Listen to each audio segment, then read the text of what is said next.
Number one, I thought he stood in there against the rush. He did a really nice job of not only evading the rush, but when it was coming at him and he was about to get drilled, he didn't care. He was going to get that ball off and worry about the hit later. And I think that shows something for a rookie quarterback. National NFL analysts are now openly predicting the worst-case scenario that Cleveland Browns fans were hoping would never happen. And the effects are terrible for both Shedeur Sanders and a team that seems to be unable to keep a stable quarterback position. Just days after Shedeur did something that hadn't been done in Cleveland since 1995, he broke a 29-year curse and gave Browns fans their first reason to celebrate a rookie quarterback debut in almost 30 years. The national media is already talking about how Cleveland will find a replacement for him in next year's draft. This isn't just random fans on social media or shock jock radio hosts trying to get attention.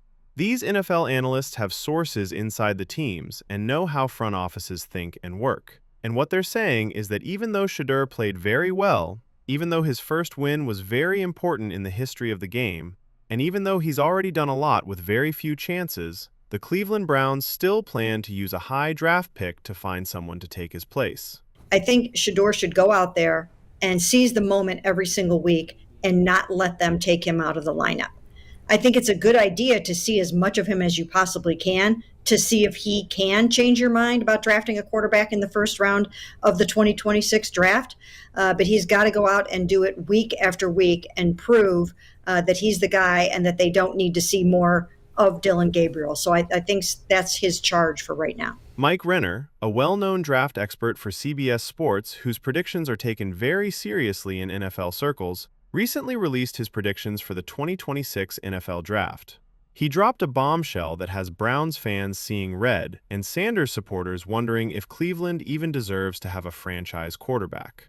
Renner says that the Browns will have the third pick in next year's draft. This would give them a chance to get some of the best players in the class, and they will choose Ty Simpson, the quarterback from the University of Alabama. Not a defensive player who could help Shedeur and ease the pressure on the offense. Not an offensive lineman who could keep Cleveland's young quarterback safe and give him time to grow. Not a weapon at receiver or running back that could help Shedeur do his job better and be more successful. No. This prediction says that Cleveland will use the third overall pick to get someone to replace Shedeur before he has even had a full season to show what he can do in the NFL. This prediction is based on the idea that teams can't really know what they have in a quarterback after only 6 or 7 starts. This is probably the same logic that Cleveland's front office would use to explain such a move. Well, I do think that the energy will continue in part because they've got 4 out of their next 5 games at home. And the energy at Huntington Bank Field is so good.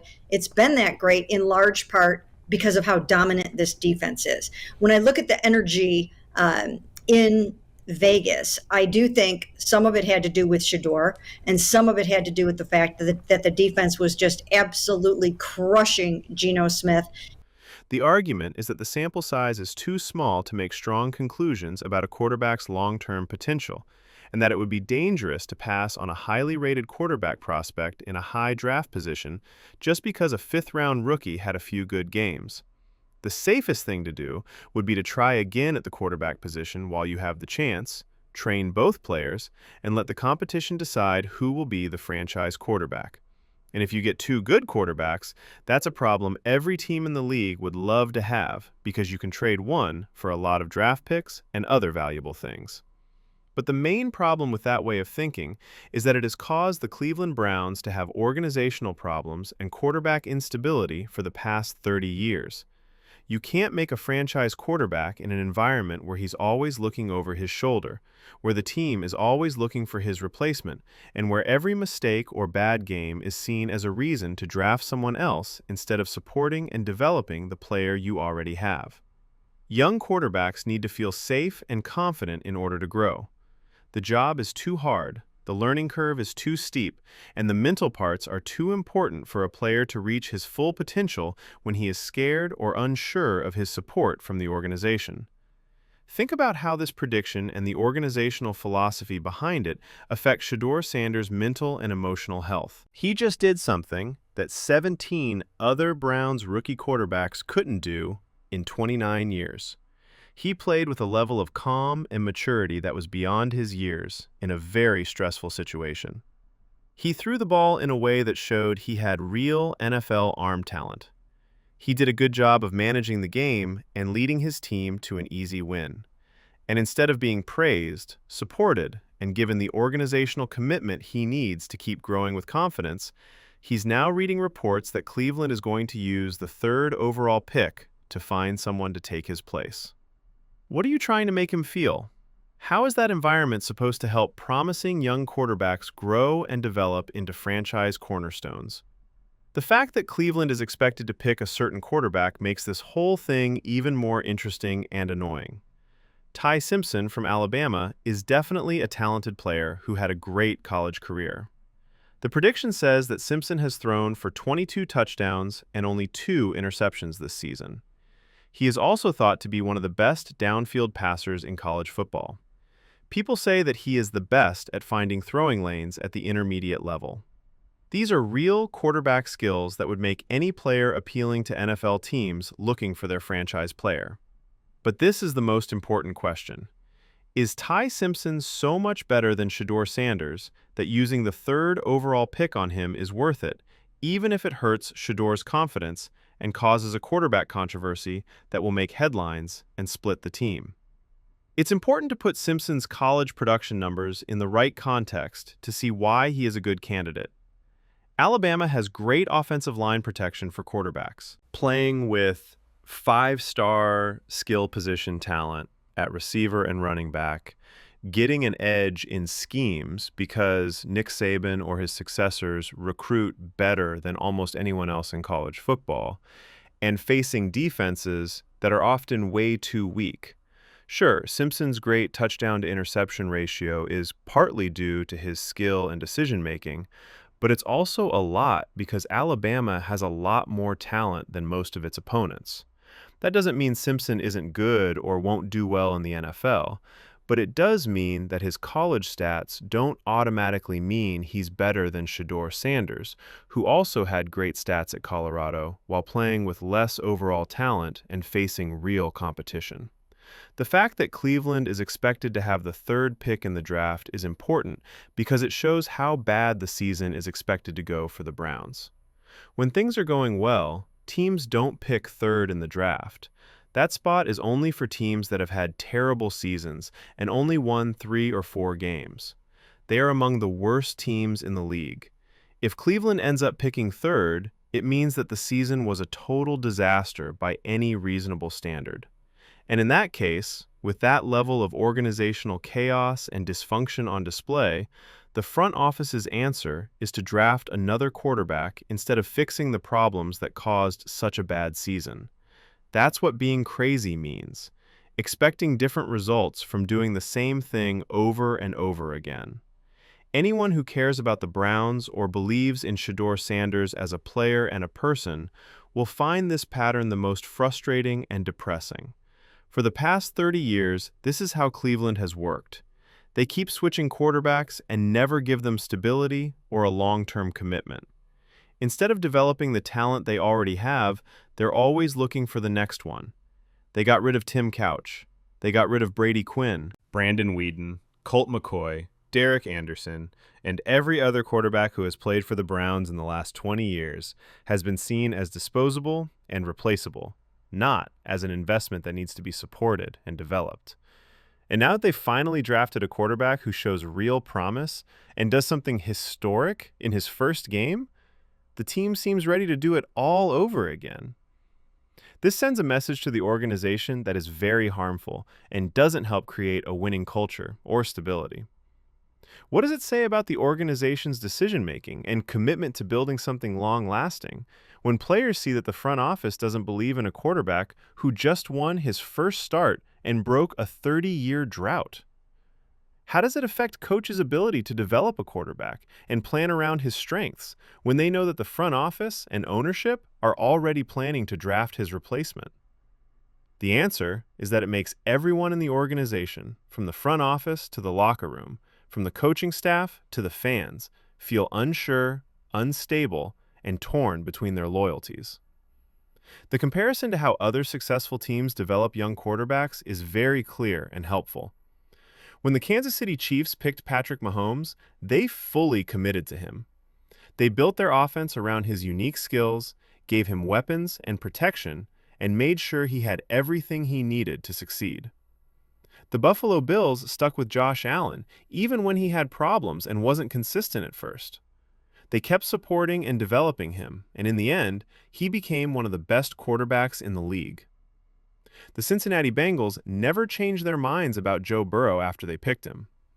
These teams were able to build a Super Bowl contender around their rookie quarterback, even after he hurt his knee badly. They did this by sticking with their decision about their quarterback, which gave young players the stability and support they needed to reach their full potential. For the past 30 years, Cleveland has done the opposite, and the fact that they will keep doing the opposite with Shedeur Sanders is both sad and completely expected. If you keep doing the same things that don't work and expect different results, that's called organizational dysfunction. And that's exactly what it would mean to draft Ty Simpson with the 3rd pick overall. Cleveland would be saying, we still haven't learned from 30 years of failure. We still don't get that developing a quarterback takes time and dedication. We still think we can just keep going through prospects until we find a star by accident, instead of doing the hard work of developing players and building the organization. It's also important to think about the financial effects of using the 3rd overall pick on a quarterback. Even with the current rookie wage scale, the top 3 draft picks get huge rookie contracts. That's a big chunk of the salary cap already set aside for the quarterback position, not even counting Shedeur's contract. You could use that money to build an offensive line to protect the quarterback who ends up starting. That's money that could be used to get top-notch weapons at running back or receiver. That's draft capital that could be used to trade down and get more picks to fill different needs on the roster. Cleveland would instead be doubling down on quarterback, which basically means they don't trust their own ability to judge and develop the position. If the team drafted Ty Simpson in the 1st round while Shedeur was still on the roster, it would cause a huge media circus and distraction that would make it very hard for the team to focus on football. There would be questions about the quarterback race every day of training camp. They would look for signs of who is winning the job in every practice rep. Every snap in the preseason would be looked at closely to see which player the coaches like best. The constant media attention and rumors would cause problems in the locker room because players would naturally choose sides or have preferences about which quarterback they want to play with. This is not a good place to win football games or help young players grow. Most of the time, teams that pick quarterbacks in a row with high draft picks have had bad results. When the Washington football team picked Robert Griffin III and then Kirk Cousins in the same draft, it caused a lot of problems with the quarterbacks and ruined Griffin's career. When teams spend a lot of money on multiple quarterbacks in a short amount of time, it's usually because they didn't do a good job of evaluating and developing the first one. This makes it so that neither player succeeds because the team can't commit to either one. There aren't many examples of this method working out well for franchises, but there are a lot of stories about how it can go wrong in a big way. The Ty Simpson scouting report that makes him a good candidate also needs to be looked at carefully, because every college quarterback has flaws and questions that don't show up in their touchdown to interception ratios. How does he do when the pocket collapses and he has to deal with a lot of stress? How fast does he process information and go through his steps? How accurate is he when he throws outside the numbers, where the NFL windows are smaller? What does he do when things go wrong? Is he mentally tough and has the leadership skills to do well in the pros? To answer all of these questions, a lot of scouting and evaluation would need to be done. And there's no way to know for sure that Simpson will be better than Shedeur Sanders, who has already shown in a few chances that he has many of these important quarterback traits. When looking at NFL prospects from Alabama, the school's reputation as a quarterback factory works both ways. Yes, Alabama has made NFL quarterbacks like Tua Tagovailoa and M. Jones who have proven they can play at the highest level. But Alabama has also made quarterbacks who looked great in college but couldn't make it in the NFL because they had so much more talent and better schemes than other college teams. Some Alabama quarterbacks have had a hard time adjusting to the NFL game because the defensive players are faster, stronger, and smarter, and the college schemes don't work as well. If Cleveland is picking that high in the draft, they will probably have a lot of holes to fill, So the opportunity cost of using the third overall pick on Ty Simpson instead of filling other needs on the roster is huge. A team that only wins 3 or 4 games has problems all over the field, not just at quarterback. The offensive line may need a lot of work. The receiving core might need some top-notch players. The defense might need playmakers at more than one level. The special teams might need some work. You can always use a high draft pick in more than one way, and using it on a quarterback when you already have a promising young player at that position is probably the worst way to use that valuable resource.